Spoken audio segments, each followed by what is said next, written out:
So yeah, check it all out.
This afternoon, so it absolutely sucks to be on the way though. For those of you interested, using the Pro 105 tube former or mandrel bender from Cardwell's. As you can see there's very minimal, if any, rippling in there. First attempt I tried, I packed this whole pipe here with sand, capped both of the ends off, welded it all up, and each bend started nicely but started getting a ripple effect on it. The worst being on the 90 degree there. So surprisingly enough, it actually works really well without sand in there, and just pulling on the lever quite slowly. So very impressed really.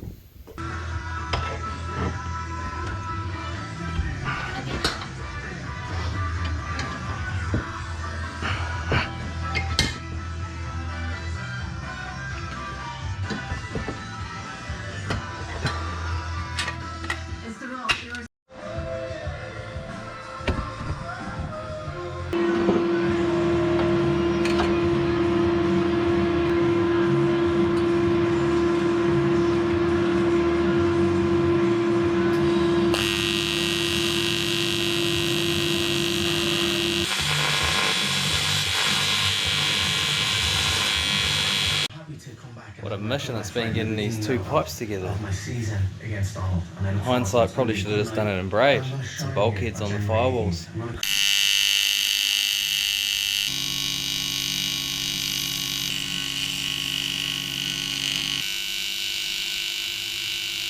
Here we've got the start of our radiator expansion tank, or swirl pod as a lot of people call it.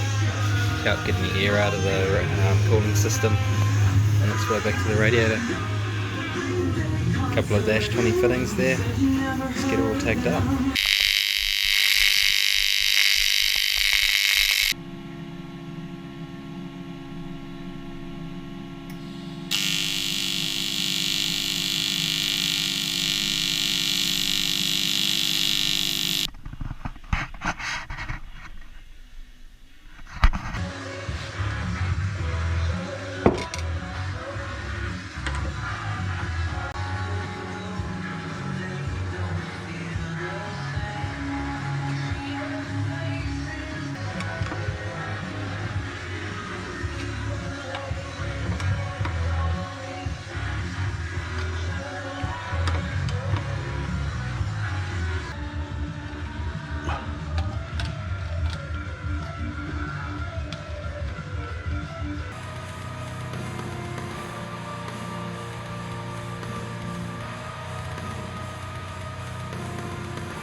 Music. Kitty Bulkwater has heard we're in for a long, dry summer. So they can save you if you need water.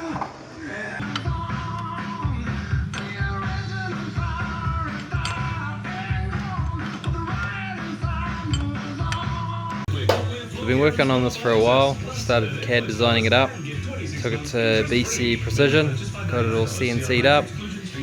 Here's our original prototype that I had 3D printed up, and then fitted up with some 247 fittings from Motorsport Plumbing Supplies. Looking mean. Just sits down there. So on the 2JZ GE head, we found that, well, I didn't find it, another guy did, that they actually cool a bit better having the outlet come from the bottom as opposed to around near the water pump area. So ever since we've converted to that, our cooling system issues have dropped massively.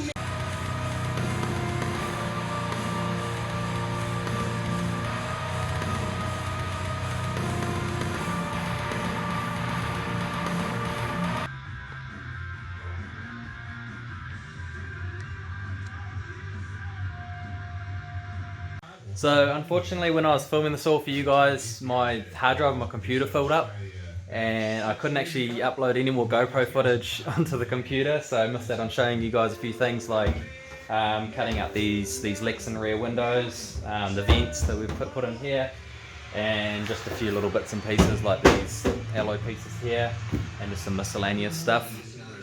But yeah, I'd like to run you guys through the pros and the cons that we've found with the setup so far. We've done 2 rounds, Bay Park and Pukekohe. Both absolutely beat the shit out of my car. Pukekohe, my car looked like an absolute wreck, train wreck. Bay Park, pretty wrecked up, a little bit less than Puke. So the pros and cons of this setup. First off, I just wanted to mention, yes, I'm going to paint all that stuff in a clip soon.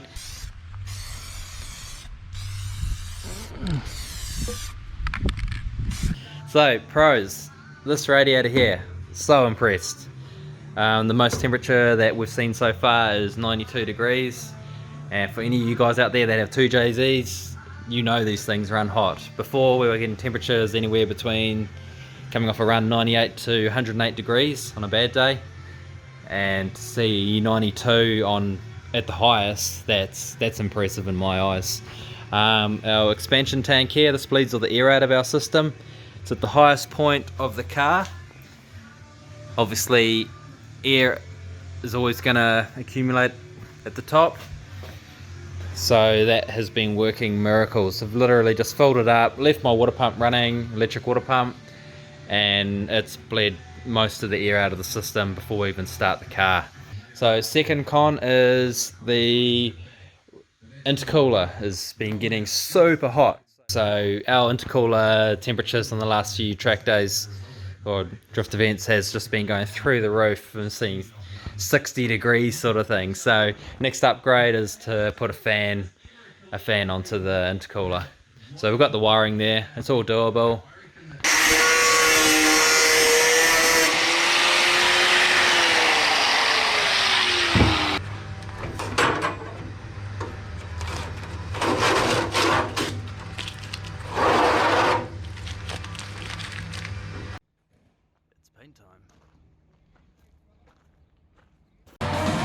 Bit of a preview, all naked, before we smash all these panels up.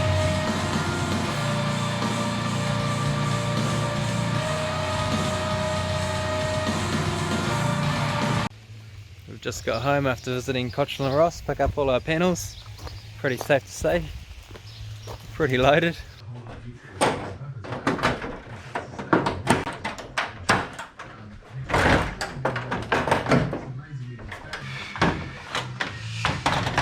That'll do it.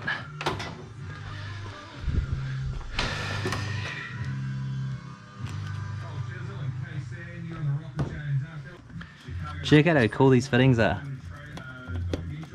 Look at that. Wiring done.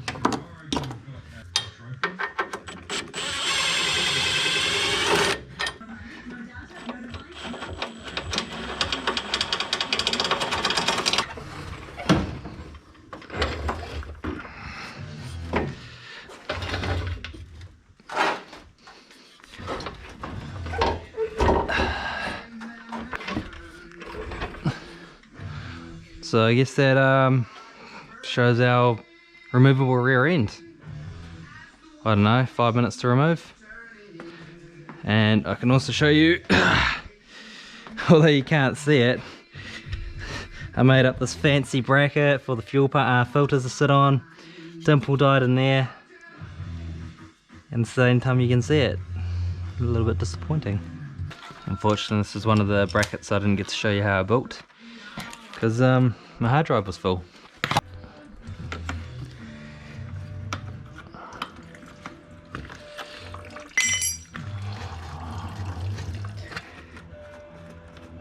So apparently this shit is made out of corn juice or something.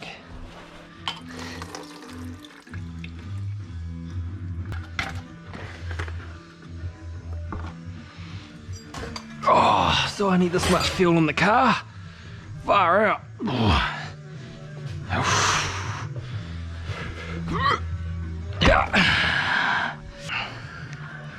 So tomorrow start sanding this and yeah, put it on. I was real keen to actually paint it candy apple red like Cochrane and Ross has done for us, but yeah, I just want to get it done.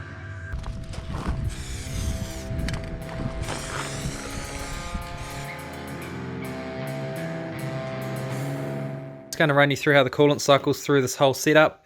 So starting at the lower radiator outlet there, the coolant flows through to our electric water pump there. We have deleted the mechanical water pump and just capped it off. So from the electric water pump, flows through our hard lines into the bottom of the block, through the engine, out the top of the head here, back along all the hard lines, and then into the expansion tank where that bleeds any air out of the system, back through into the radiator. And this is a dual pass radiator, so the coolant flows through the top of these cores, down the tank there, and then back through the lower cores, and then back out through the lower radiator outlet. Thanks for watching. That's a wrap on our rear radiator setup. I just wanted to quickly run you through the engine setup that we've got. So it's a 2JZ GE engine, running a 6868 turbo from Steve Murch, MSC Turbos. He supplies and builds turbos for cars all around New Zealand.